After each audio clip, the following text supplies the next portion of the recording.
The following program was provided by an independent producer solely responsible for its content. The opinions expressed do not necessarily represent the views of this station, its staff, board of directors, or underwriters. Hello, I'm Carl Seidel, host of The People's View. The show is sponsored by the Nashua City Republican Committee, and if you like to attend our meetings, they're the second Thursday of every month at 6:30 at the Crown Plaza. And if you want to find out more about our organization, you can go to nashuagop.org to see our website and learn about the events that we have. Welcome to The People's View.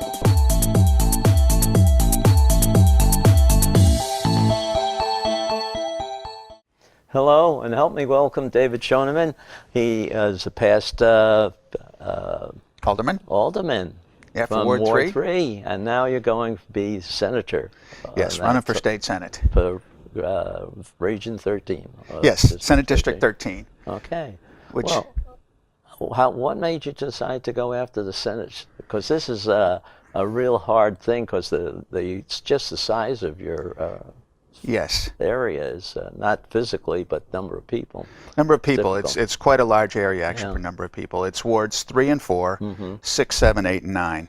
And as you say, I was a ward alderman, which is one ward. You know, we had, when I won in 2013, for instance, we had 1,000 votes cast. Right. So we'll have at least 6,000 votes cast for this race, probably more, because of course it's a midterm. It's not just a municipal election. So a lot more doors to knock on, but we're getting out there and knocking on those doors. And I think what motivated me to do it is a desire to make an improvement in government. And I think that one thing we had going for us in 2013 and 2015 on the Board of Aldermen was a truly nonpartisan board, especially under Mayor Lozo's leadership. Yeah. She was truly nonpartisan. She was a Republican, but she worked hard to maintain the nonpartisan integrity of City Hall, and I think she did an excellent job on that. What I discovered is how effective nonpartisan or bipartisan government really can be for doing the best for the people. When you start dividing into the camps, Republican or Democrat, it gets messy, as we've seen, of course, nationally.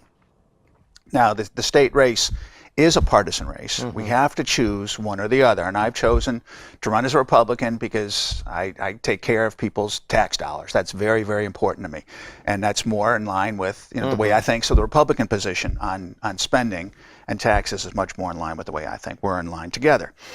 But taking a nonpartisan or bipartisan approach to government, that's what is very effective. And when I look at the way some of the Board of Aldermen members back at that time voted, they were always in a block. And there were others who we weren't in a block. We were much more moderate, because most folks at home are in the middle. Really, there aren't too many who are far left or far right. Most folks are in the middle. And if we take a nonpartisan or bipartisan approach, we're effectively taking care of the folks in the middle. And I want to make sure that that's preserved. So while I'm not on the Board of Aldermen anymore, I want to bring that to the State House or keep it going in the State House. I think that Governor Sununu has done a fantastic job. I would consider him to be a bipartisan type. That's the approach he takes. I think the Senate leadership does that.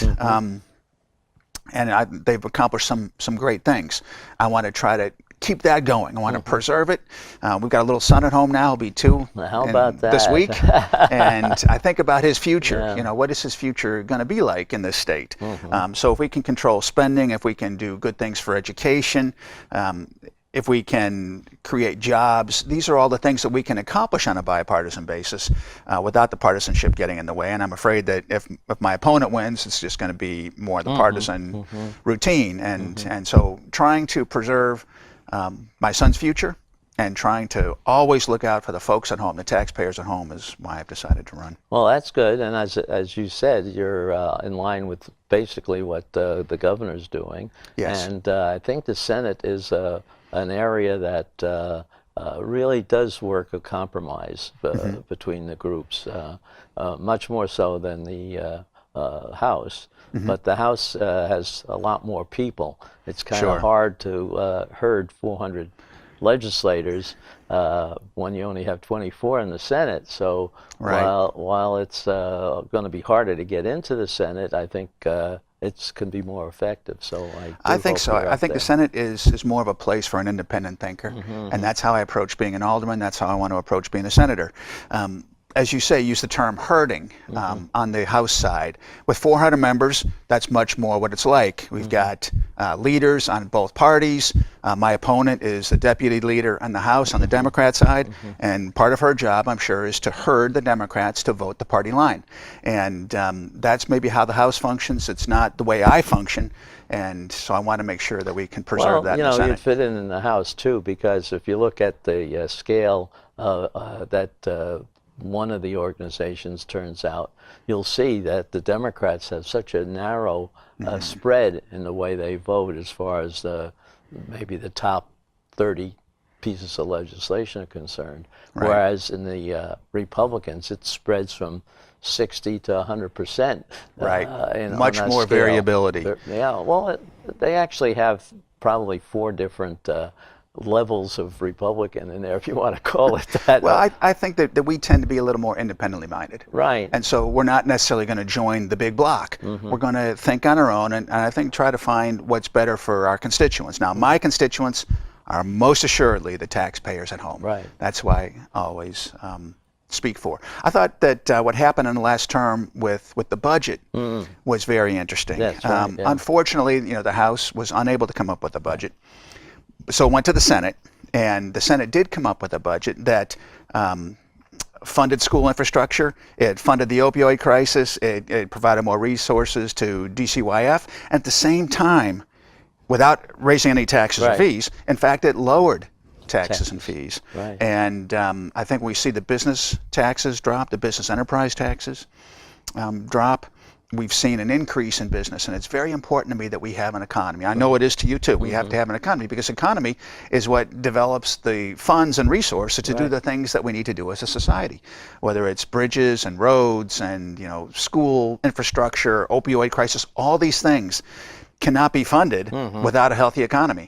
And if we raise taxes, we're going to dampen that economy, and we're not going to have the funds to do the things we want to do. Now, maybe some on the Democrat side really want to have an income tax and sales tax. And maybe if they can crush the business enough, they can force us into that role. But I don't want to see that. I think the Senate is playing a big role in controlling some of that spending.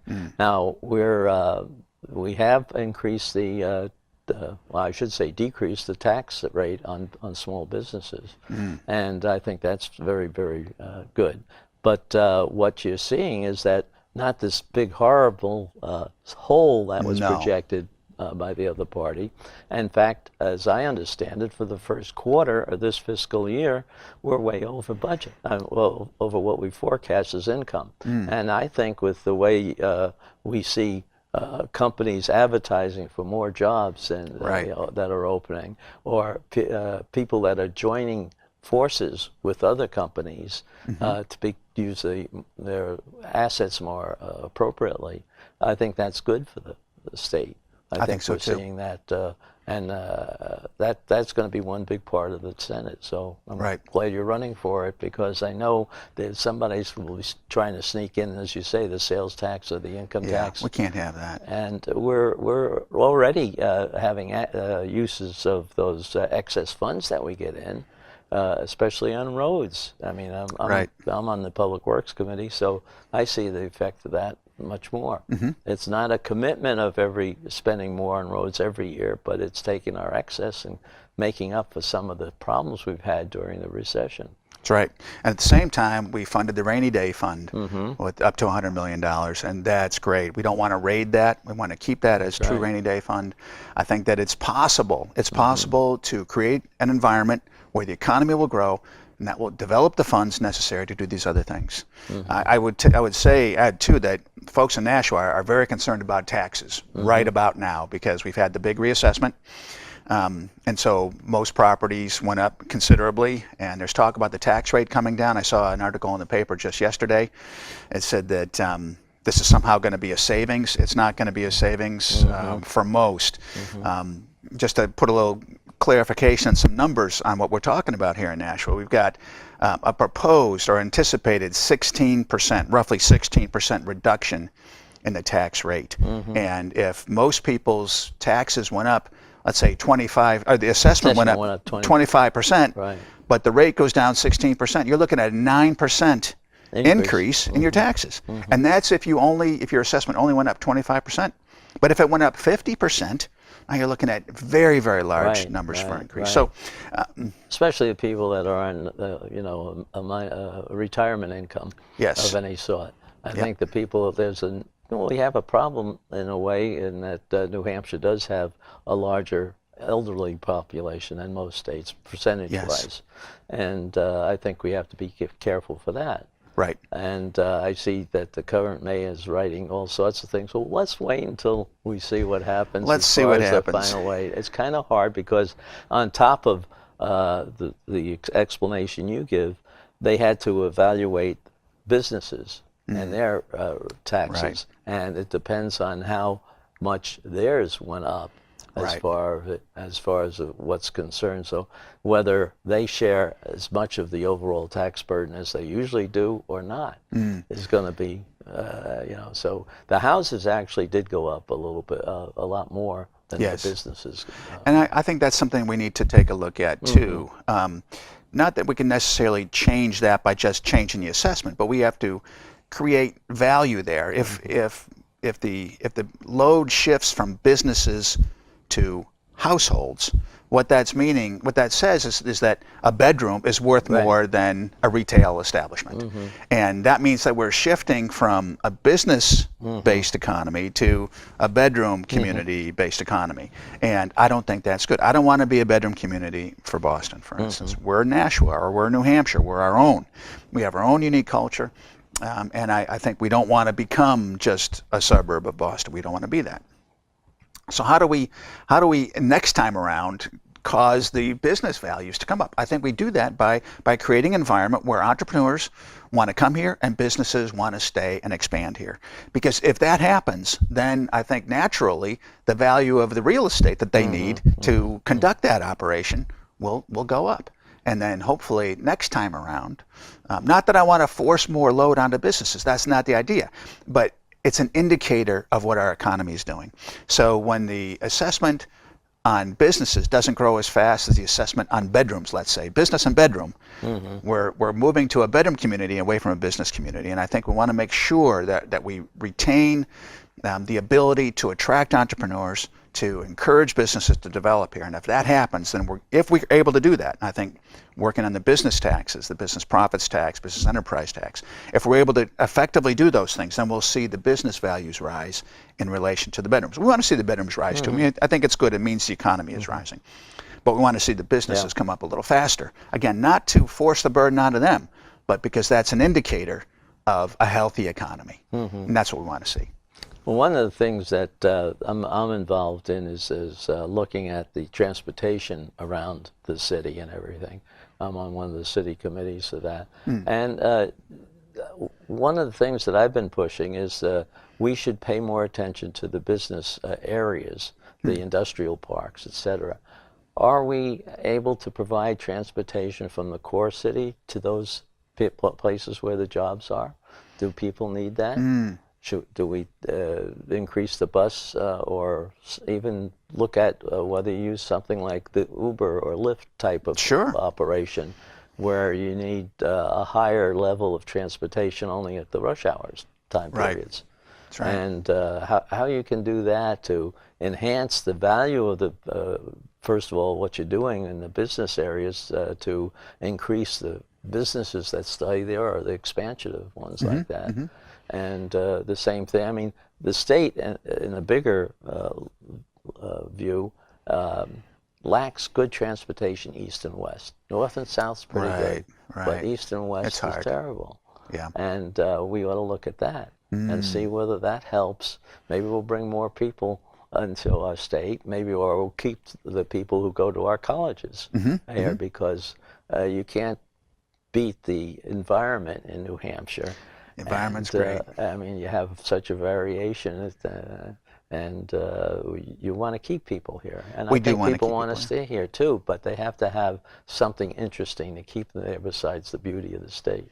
Right. Beauty of the state is certainly a big factor, but you're right. We have to have good access to the jobs. I think the transportation issue is one thing. One thing we're trying to do too, I think, as a state, is to shift from being a graying state, let's say,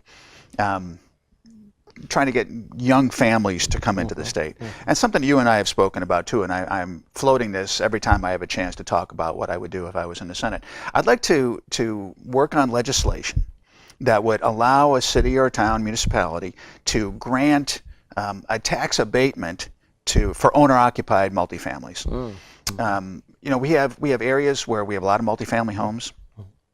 Some of the landlords, very good landlords, by the way, are in town, but others are far away. They could be in a different state. And whenever we have a long-distance absentee landlord situation, properties tend not to be maintained quite as well as it would otherwise. Grass gets a little longer, maybe a couch sits in the yard for a little longer than it should. These kinds of things, it just happens. And that causes, in a particular area, to become, you know, to look a certain way, and we may want to fix that a little bit. So, if we could allow someone who comes in, a young family, let's say, they buy a 3-family house, they live in 1 unit, rent out 2 units. That helps them build equity. They can borrow more money than they could if they were to buy a single family, because the rental income will help. It goes towards their overall income, which means they'll be able to afford the mortgage. And then if we could also grant them a tax abatement for continuing to stay there, then they become invested in that home.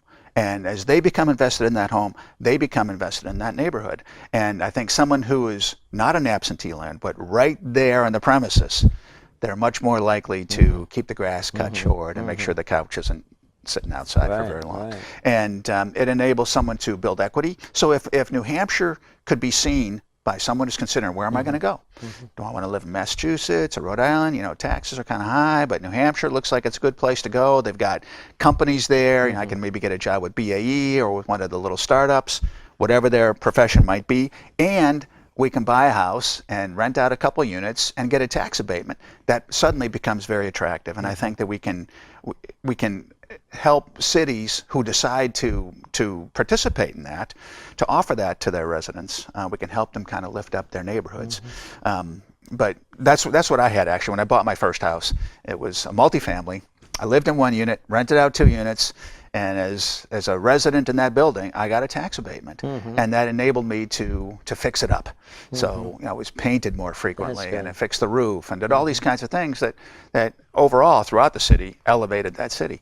And I think that we could do that here too. That sounds like a good way of keeping people. Another way may be, what do you think about the interest and dividends tax? There is some movement to increase the exemption level of that part, which would probably affect the people who live on dividends, you know, as a retirement income, and without benefiting some of the people who have large terms of the dividends and increase. Sure. I'm definitely in favor of reducing taxes wherever we can. Interest and dividends taxes, yes, there are some folks who are retired who are living on that interest and dividends, and I'd like to give them a chance to stay. I mean, there are a lot of folks in Nashua who are living in the homes they were raised in. Oh, yeah. And I've lived in a city where, you know, gentrification took place and people were forced to leave. And I don't want to see that happen here. So I'd like to do whatever we can to encourage folks, particularly retired folks, who maybe are living on interest and dividends, and to enable them to stay for as long as possible.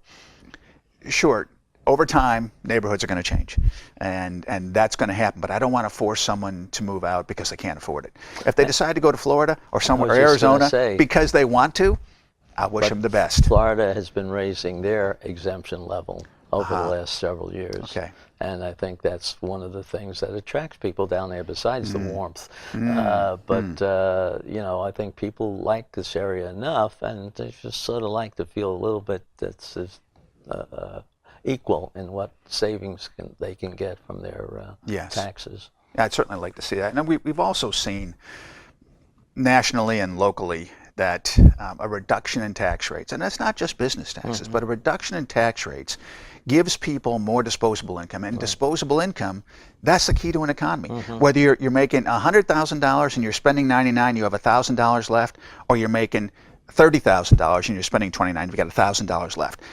It's whatever is left. Yeah. That's disposable income, and that's what drives an economy. Because if it's a family, that's what is going to enable them to take a vacation, or to buy a car, or to get the roof fixed. Whatever it is, that is the next thing that they want to do. So that disposable income, for all levels, It'll rotate right through. and it'll rotate right through. Right. Yeah, whether it's Regardless personal, of wherever you're getting. yeah, with the exemption on dividends and interest, or whether it's for a business. And actually, most of the businesses, of course, in New Hampshire are small businesses. Right. They employ a lot of people. I've spoken with a number of small business owners who say that taxes, it's a critical factor because the margins are thin. And if they have a little bit extra, same for a household, a little bit extra, then they can do other things. For a company, it might be R&D, it might be hiring another employee. For a household, it might be getting the car repaired or buying a new car or taking a vacation. These things are all very, very important. So anytime that we can do that, I think that we actually increase or expand our economy. And like we saw with the budget here in New Hampshire, that revenues go up. When revenues go up, then we can do more things. So the first thing we need is a good, strong, healthy economy, flourishing economy. Then we can do more things. Well, I agree with you there. What about the need, though, to with our utilities, electric, power, and the rates of that? What you have any kind of idea what we should do better? Well, I've had a number of conversations with people about that. Certainly, cost of utilities, cost of electricity it's a big factor for businesses and for households too. I think that getting rid of the one of the taxes that was on the electric bills in this last budget was good. We don't need to tax electricity. We can get rid of that. It's not a lot of money, but it's a step in the right direction. I think we need to look at the net metering question a little bit. There was discussion, of course, of expanding the net metering allowance from 1 to 5 megawatts, and we need to consider what the ramifications of that might be. We don't want to convert a desire for green energy into a subsidy that doesn't work for households or small businesses. So I think we might want to look at time of day metering, particularly for the net metered customers. And again, it's a very complex issue, and I've only heard from a couple of people. I'd like to hear from some more before we make any decisions. But one economist I was speaking with suggested time of day metering for net metered customers that might encourage people to continue to do net metering, to buy solar panels or whatever, but not give them full daytime rate at nighttime, for instance, when the demand is a little bit lower. I think that if we were to be able to manage that and maybe eliminate some of the subsidies that regular straight net metering provide, then maybe we can consider raising it from 1 to 5. Yeah, I think that was the error there of what rate they would get compensated with. And right. I think if we look at that a little bit better, as you say, more equal, so you're not essentially, as you say, just looking at one new way of increasing the availability of power. Right. But what about the healthcare and everything? Do you think there's anything that has to be done with healthcare in this thing? Well, healthcare, of course, is expanded Medicaid, and we've gone down that road. It's going to be hard to reverse that. I think that we knew that going into it when the decision was made to expand Medicaid coverage. It was going to be hard to change. I think having the work requirement is a good idea. We don't want people to get caught in assistance. The way human beings are, in my mind, we thrive on self-reliance. Right. That's how we're built. It's just how we're built. That's what we like. We like to work, and we like to take care of ourselves. It means much more to take care of ourselves than it does to have someone take care of you. So whatever we can do to help people move into a realm of taking better care of themselves without abandoning those who truly need help. We don't want to do that. We're a compassionate society. We look out for those who are suffering in our midst, and that's very, very important. But we don't want to create so much of a dependency. So as I'm hearing, are you then not for a one payer system, or having competitive systems that would accomplish the same thing? Certainly not for a one-payer system. I think that's never going to work. The only thing that really keeps costs down in human society is competition. It's just the way it works. Competition breeds excellence. It fosters excellence. Because without it, we're going to stop striving. It's just the way we are. Well, I think it's even further than just the competition does that. The competition will work more effectively. They work to keep their costs down. Right. Whereas one payer system says, well, everything's working all right, we'll just keep doing the same old, same old. Yeah. And no, you got to look at always how to do it better, how to treat your customers better, and how your customers are being fair to the whole operation. Yes. Because you don't want people that are somehow misusing it. Right. Having claims that shouldn't be. Right. And fraud cases, what bothers me is that every once in a while the newspaper or the television stations will do studies on where there's fraud, but you never hear if they fix it. Yeah. I remember 3 years ago when they did a big thing about how the companies were really beating the system by just fraudulent claims on that people didn't exist and the businesses really didn't exist other than the P.O. box. I haven't heard one thing about whether they've increased the fraud part. Yeah. I think it's over 10%, which is ridiculous. Wow. And, if you were running a business and you had more than 1% of that kind of recoverable error by correcting the way that you operated, you wouldn't be in business very long. No, you wouldn't, because that would be huge. 10% margins aren't that large to accommodate that kind of an abuse. But the fraudulent use of our system now is probably the biggest thing that drives up the costs. And as you say, you can go around, and what they're trying to do to get around some of the rules and regulations is setting up independent service areas, if you will, so that these separate imaging agencies don't charge $5,000 for an MRI when the guy down the street who has that and wants to get the most MRI tests every day is charging $1,000 or less. Right. Right. So that's what I think the competition goes in keeping the price down. Yep, I agree. Well, what other things, we only have a few seconds left, what do you want to cover? Anything else before? I would like to just make sure folks understand about the CACR 16. Yeah. Oh, okay. This is giving taxpayers standing to sue the government. My opponent, by the way, is against letting taxpayers have that standing. Oh, really? I didn't want that to be on the ballot. I think that it's vital that taxpayers, because that's what we're looking out for. It's the folks at home. And if the folks at home don't have standing to sue the government, then where is the accountability? There is none. So I'm all about accountability. And we had that until a while ago when the Supreme Court decided you didn't have standing. And I don't know how they justify that. I'm not sure either, but I think folks at home should know about that. And this is a constitutional amendment, so it's at the bottom of the voting the ballot. Yeah. And so we have two. The other one has to do with conserving personal information, keeping it secret. So I think the audience has to pay attention that there are two constitutional amendments that they should vote for.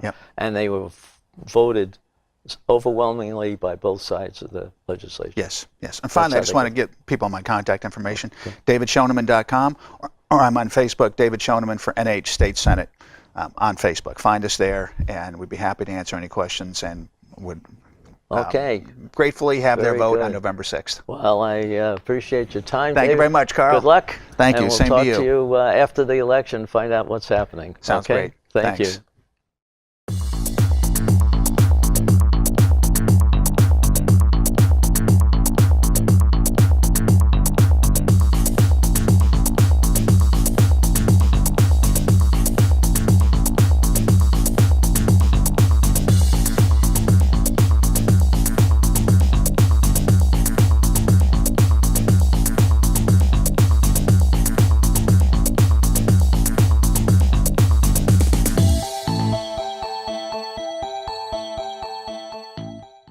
preceding program was provided by an independent producer solely responsible for its content. The opinions expressed do not necessarily represent the views of this station, its staff, board of directors, or underwriters.